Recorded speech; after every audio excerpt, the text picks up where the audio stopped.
শিক্ষা সচেতনতা তৈরির ক্ষেত্রে আপনি সমাজের অসঙ্গতিগুলো লোকজনের মাঝে তুলে ধরুন, মানুষের সমস্যাগুলো তুলে ধরুন, মানুষের মধ্যে থাকা অনিয়ম বিশৃঙ্খলা নিয়ে কথা বলুন। এমন মুভি নাটক তৈরি করুন যেটা দেখে লোকজন বিনোদনের পাশাপাশি কিছু একটা শিখবে, বুঝবে এবং ভালো মন্দের পার্থক্যটা উপলব্ধি করবে।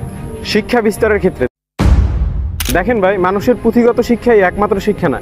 কিছু শিক্ষা সে তার পরিবেশ থেকে অর্জন করে। সে বই পড়ে যে শিক্ষাটা লাভ করে তার আগে তার পরিবেশ থেকে অনেক কিছু শিখায়। বর্তমানে সোশ্যাল প্ল্যাটফর্মগুলো একটা অনলাইন পরিবেশের ভূমিকা পালন করছে। মনে রাখতে হবে, বর্তমান প্রজন্ম সবাই এক মোবাইল নামক ডিভাইসে আসক্ত। তাই আমাদের সোশ্যাল মিডিয়া কন্টেন্টগুলো দেওয়ার আগে শিশু কিশোর এবং প্যারেন্টাল বিষয়গুলো মাথায় রাখতে হবে। মনে রাখতে হবে, আমার কন্টেন্ট যাই হোক না কেন তার এন্ডিং পার্টে যাতে কোনো শিক্ষামূলক কিংবা গঠনমূলক কিছু একটা থাকে। আচ্ছা, রিসেন্টলি সিয়াম আহমেদের জঙ্গলি মুভিটা যদি কেউ দেখে থাকে, তো পাখি, কেউ যদি তোমাকে এভাবে টাচ করে তাহলে গুড টাচ, কেউ যদি তোমাকে এইভাবে টাচ করে তাহলে গুড টাচ, আর কেউ যদি তোমাকে এইভাবে টাচ করে তাহলে গুড টাচ, গুড।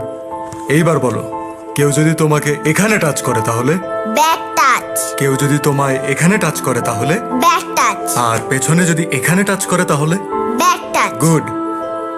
এখন বল, যদি তোকে কেউ ব্যাড টাচ করে তখন তুই কি করবি? জোরে চিৎকার করব, ধাক্কা দিব, দৌড়ে পালাবো।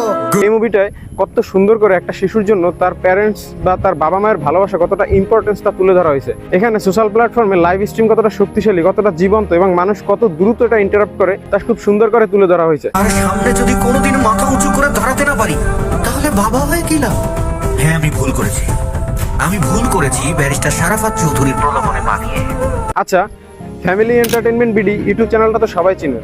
ওদের প্রত্যেকটা কন্টেন্টে এক একটা মেসেজ থাকে, এতে করে ভিউয়ার্সরাও বিনোদিত হচ্ছেন একদিকে, অন্যদিক থেকে কিছু একটা শিখছেনও বটে। যে বাগানে ভ্রমর আসে না, সে বাগানে ফুল ফোটে না। সমস্যা সমাধানের ক্ষেত্রে আমরা অনেক সময় অনেক ধরনের প্রবলেমের সম্মুখীন হয়ে থাকি, সাজেশনের অভাবে ভুগি, বুঝতে পারি না এটার সমাধান কি হবে, পরবর্তী পদক্ষেপ কি হবে। আপনি আপনার সমস্যাগুলো তুলে ধরুন মানুষের সামনে, কমেন্ট সেকশনে অবশ্যই ভালো একটা আউটপুট পাবেন। আমাদের জানতে হবে আমরা কিভাবে আমাদের অডিয়েন্স এবং ফলোয়ারদের সাথে কানেক্ট হতে পারি। সো দেখেন, সোশ্যাল মিডিয়া হচ্ছে একটা মুক্ত মঞ্চ। এখানে আপনার একটা ফেস ভ্যালু আছে। সো আপনি এখানে আপনার অডিয়েন্সকে যেভাবে নাচাবেন সেভাবেই নাচবে। আপনি এখন একটা আইকন, আপনাকে একদল মানুষ ফলো করে। আপনি একটা খারাপ গালি দিলে সেটাও ট্রেন্ডিং, আর ভালো কিছু করলে সেটাও ট্রেন্ডিং। আস্তে আস্তে দেখবেন আপনার অডিয়েন্স ম্যাচিউর হবে। যারা আজ সমাজে ভাইরাল হচ্ছেন, আপনি যেই কন্টেন্টের মাধ্যমে ভাইরাল হন না কেন, আপনাকে সবার আগে সোশ্যাল মিডিয়ার পরিবেশটা নিয়ে ভাবতে হবে।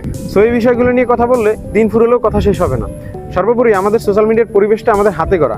আপনার প্রত্যেকটা ক্লিকই আমাদের সমাজের ভবিষ্যৎ নির্ধারণ করে। তাই আমাদের ফিউচার, নেক্সট জেনারেশনের কথা চিন্তা করে কাজ করতে হবে। তো আজকের মতো এই পর্যন্ত। সবাই ভালো থাকবেন, সুস্থ থাকবেন। See you in the next episode. Stay connected, stay responsible. ভিডিওটি ভালো লাগলে অবশ্যই লাইক, কমেন্ট এবং শেয়ার দিয়ে অন্যদের দেখার সুযোগ করে দিবেন। আল্লাহ হাফিজ।